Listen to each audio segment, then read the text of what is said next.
balik lagi sama aku Muhammad Radit Doren Aquino. Oke, kali ini kita akan lakukan podcast teman-teman. Bisa dibilang podcast lah, wawancara juga dari para mahasiswa-mahasiswa di universitas aku. Aku ini kuliah di Universitas Aisyah Yogyakarta loh teman-teman.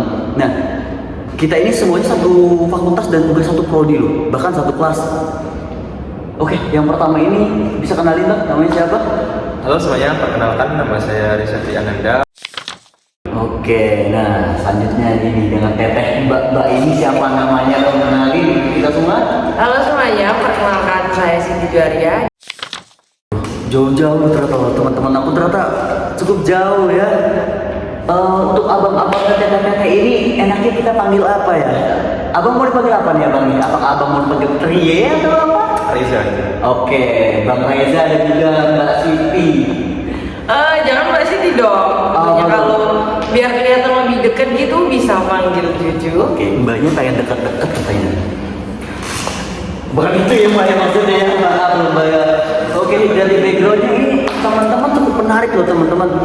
Mereka dari tempat-tempat yang wah sangat jauh-jauh. Aku sendiri ini dari Banten teman-teman. Aku dari Pandeglang tepatnya. Nah, ternyata ada yang menarik enggak ya kayaknya ya dari pembahasan kali ini. Kita akan bahas tentang budaya-budaya yang ada di kota-kota mereka atau bahkan sesuatu yang menarik yang kalian tentunya tahu gitu loh. Sepertinya di Jawa Timur ini Bang. Abang kira-kira nih Bang, di Jawa Timur ini ada budaya mencolok nggak sih Bang untuk anak kita gitu Bang, orang awam? Kalau untuk di Jawa Timur itu tentunya ada sih.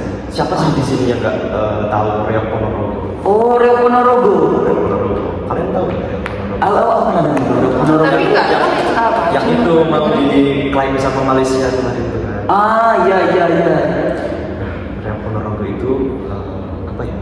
Dulu itu di sebuah desa atau sebuah kerajaan di Mongker ya namanya. Di Mongker itu ada kerajaan yang bernama Kerajaan Kediri. Nah, di Kerajaan Kediri itu di kerajaan tersebut itu ada sebuah apa ya, putri dari raja tersebut yang bernama Dewi Songgolangit. Di situ Dewi Songgolangit itu akan menikah, tapi di situ tuh kayak apa ya, kayak belum menemukan jawaban dari semua kandidat-kandidat. Kan ya kerajaan, kerajaan itu kan harus setara juga, Butuh lah ya pendampingnya juga, nggak mungkin dengan rakyat jelata gitu. Harus sama orang-orang yang ya mempunyai kekuasaan di situ. Di suatu saat Dewi Songgolangit ini tuh bertapa untuk menemukan jawaban dan apa ya, sebuah kisi-kisi untuk siapa sih yang akan menikah dengannya. Disuruhlah itu Dewi Songgolangit untuk bertapa di sebuah desa, di sebuah pegunungan gitu pokoknya. Nah, setelah bertapa Dewi Songgolangit ini menemukan jawaban. Terus telah dideklarasikan sebuah sayembara, seperti sayembara itu siapa yang akan menikah dengan Songgolangit ini akan apa ya namanya, memenuhi syarat atau ada persyaratannya nih untuk menikahi Dewi Songgolangit. Itu tuh ada 2 orang dari semua sekian banyak seperti peserta di situ. Ada 2 orang yang masih bertahan, yaitu Raja Singobarong dan Raja Klono Selandono namanya. Oke, mereka itu dari semua penjuru dari semua kerajaan yang lain-lainnya itu loh ya, para Jawa Timur. Ya, terus yang masih bertahan dengan persyaratan itu tuh cuma 2 orang. Persyaratan itu berupa apa ya namanya, mencari 40 pasang ekor kuda cewek cowok, apa namanya, Betina dan jantan. Betina dan jantan itu sebanyak 40 pasang. Berarti 80 ekor ya Bang? Sekitar 80 ekor, 40 jantan, 40 betina gitu. Nah, terus untuk syarat yang kedua ini tuh ini dapat mencari atau menemukan hewan berkepala dua. Terus menunjukkan sebuah kesenian. Oh iya. Singkat cerita nih, bersainglah mereka berdua nih, Raja Klono dan Raja Singobarong tadi itu berkompetisi untuk menemukan sebuah persyaratan itu tadi. Seiring berjalannya waktu, Raja Singobarong ini berputus asa, tidak berputus asa, kesulitan untuk mencari satu persyaratan, yaitu mencari binatang berkepala dua itu tadi, belum menemukan. Nah, begitu juga dengan Raja Klono di kedua belah pihak. Nah, Raja Singobarong ini memerintahkan patih dari kerajaan Raja Singobarong ini untuk memata-matai dari kerajaan Raja Klono tadi. Terus mata-mata, terus ketahuan di situ. Ketahuan kenapa teman? Ketahuan gara-gara mata-matai kalau itu tuh dari kubunya Raja Singobarong gitu. Oke. Terus diinterogasi di situ, patihnya ini bunuh diri karena tidak ingin membocorkan informasi gitu. Sangat loyal ya. Loyal sekali itu patihnya. Nah, di situ Raja Klono kan belum memenuhi syaratnya kesenian dan mencari satu ekor hewan berkepala dua tadi kan. Iya. Di situ disuruhlah mereka dari kakek biasa. Ya ini itu tadi seperti mengadakan sayembara. Nanti siapa yang menemukan hewan berkepala dua itu akan diberikan imbalan. Udah nih, singkat waktu nggak ada yang menemukan. Toh Raja Singobarong nanti Raja Klono itu tadi yang mencarinya sendiri. Udah, pokoknya sayembara ditutup. Raja Klono mencarinya sendiri. Dan singkat cerita, sebuah kompetisi itu pun dari kedua belah pihak raja itu berlanjut sampai di kerajaan Singobarong. Di kerajaan Raja Singobarong ini diserang oleh Raja Klono dan pasukannya karena tidak terima di mata-matai yang sebelumnya itu tadi. Di sini waktu itu di pagi hari Raja Singobarong ini bersinggah gatal. Raja Singobarong ini berwujud kepala singa, kepala harimau. Nah, kepala harimau kan ada bulu-bulunya tuh. Iya. Di kepala bulu-bulu itu ada kutu. Nah, beliau itu seperti bertapa, bukan bertapa sih pokoknya mencari tempat yang namanya itu Taman Sari. Nah, di situ tuh ada burung merak. Ada burung merak itu yang sering mematuhi kutunya di kepala Singobarong itu tadi. Nah, di situ Raja Singobarong sampai lalai dan ketiduran.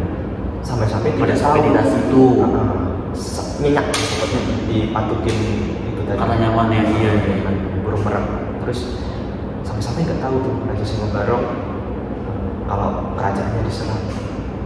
Terus singkat cerita, si Raja Klono ini tadi menemukan tempat Raja Singobarong bertapa berada.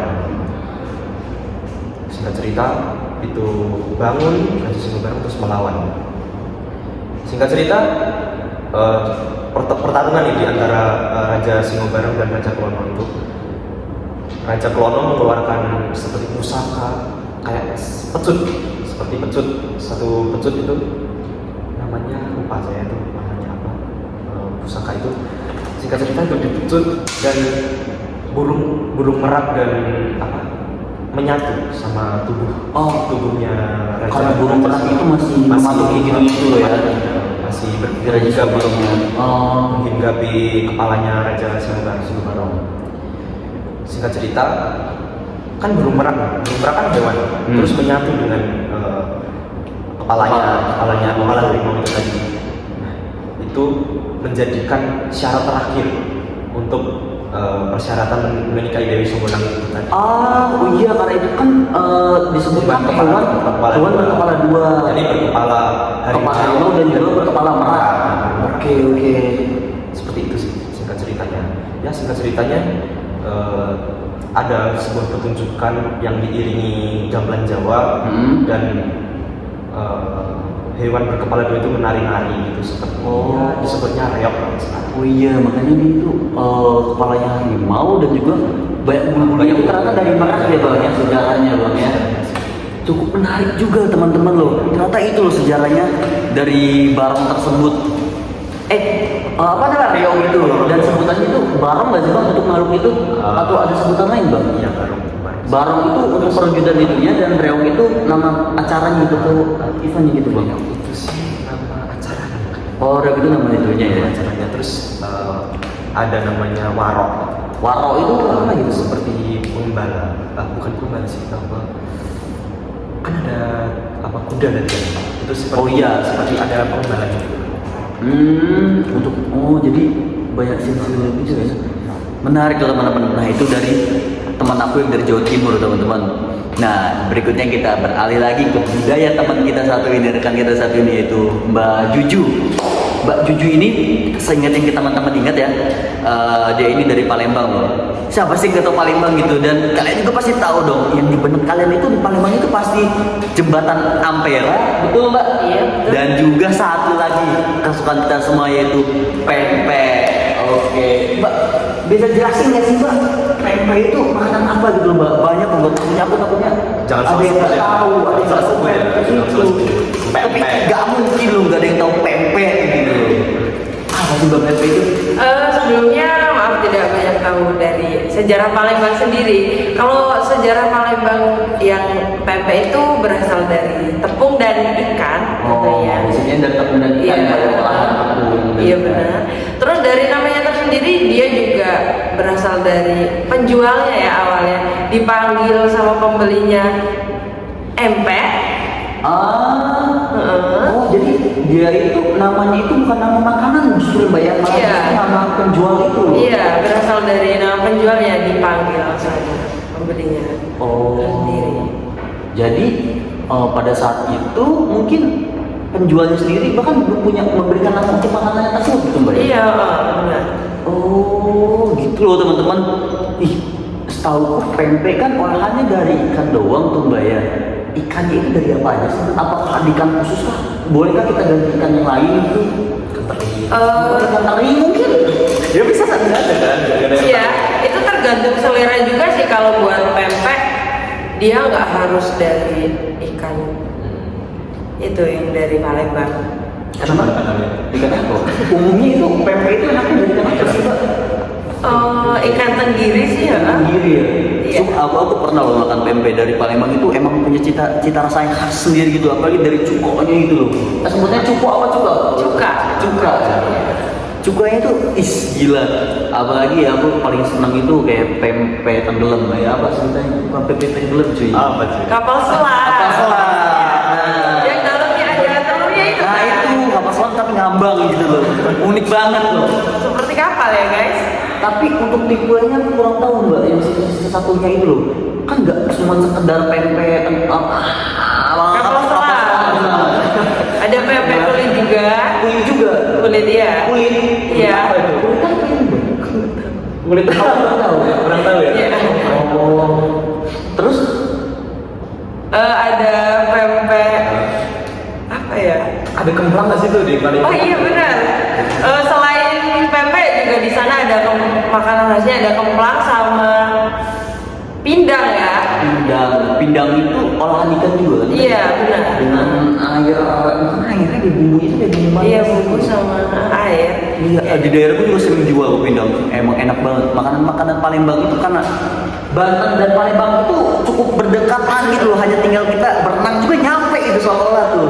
Ya mesti juga. Iya. Jadi Banten dan makanan Palembang tuh sering masuk gitu ke daerah aku teman-teman. Terus kalau di Banten sendiri kan, kakaknya kan dari Banten kan? Iya, aku dari Banten. Kebudayaan apa sih yang ada di Banten itu? Banten itu kebudayaan yang cukup terkenal pun ya menurut aku itu debus. Kalau kalian semua tahu debus kan? Oh iya. Nah jadi debus itu kayak suatu pertunjukan di mana sang aktor ini, sang pelakon ini melakukan aksi-aksi yang cukup ekstrim. Jadi seperti menyayat tangan, lidah kita disayat, dibakar. Namun yang bikin unik itu gak mempan loh itu semua. Makan beli gitu. Makan beli segala macam gitu, kayak kuda lumping gitu. Iya ya, semacam pertunjukan kuda lumping gitu, ekstrim. Jadi nggak sekedar itu juga, banyak yang perlu dipertimbangkan gitu. Jadi syarat juga kalian butuh kayak puasa segala macam, doanya itu cukup rumit lah kalau di daerah sendiri. Itu disangkutin sama hal mistis juga ya. Iya karena ya beberapa agama gitu loh ya. Aku tidak terlalu tahu menahu, takut aku ada salah kata tentang budaya aku sendiri gitu. Ngeri soalnya ini. Oke teman-teman, kita udah bertukar cerita loh tentang budaya kita masing-masing. Jadi ya inilah Indonesia gitu loh, indahnya kebinekaan gitu. Kita ini semua dari berbeda-beda pulau, berbeda-beda daerah, cuman tetap kita satu loh, menggunakan satu bahasa Indonesia, yaitu bahasa Indonesia, bahasa kesatuan kita loh. Ini indahnya tuh teman-teman cuy. Ada yang kita sampaikan gitu, kalian mau titip salam gitu seperti di video? Ada sih. Ada kesan gitu untuk yang lain gitu ya? Gak ada ya teman-teman. Oke, mungkin kayak udah cukup segitu aja kali ya Pak ya, melihat dari durasi juga gitu. Oke, terima kasih ya teman-temannya sudah berbagi ceritanya semuanya. Oke. Kalian juga kami pamit undur diri. Terima kasih sudah menonton video kami. Ayo kita ucapkan salam bareng-bareng. 1, 2, 3. Assalamualaikum warahmatullahi wabarakatuh. Dadah. See you.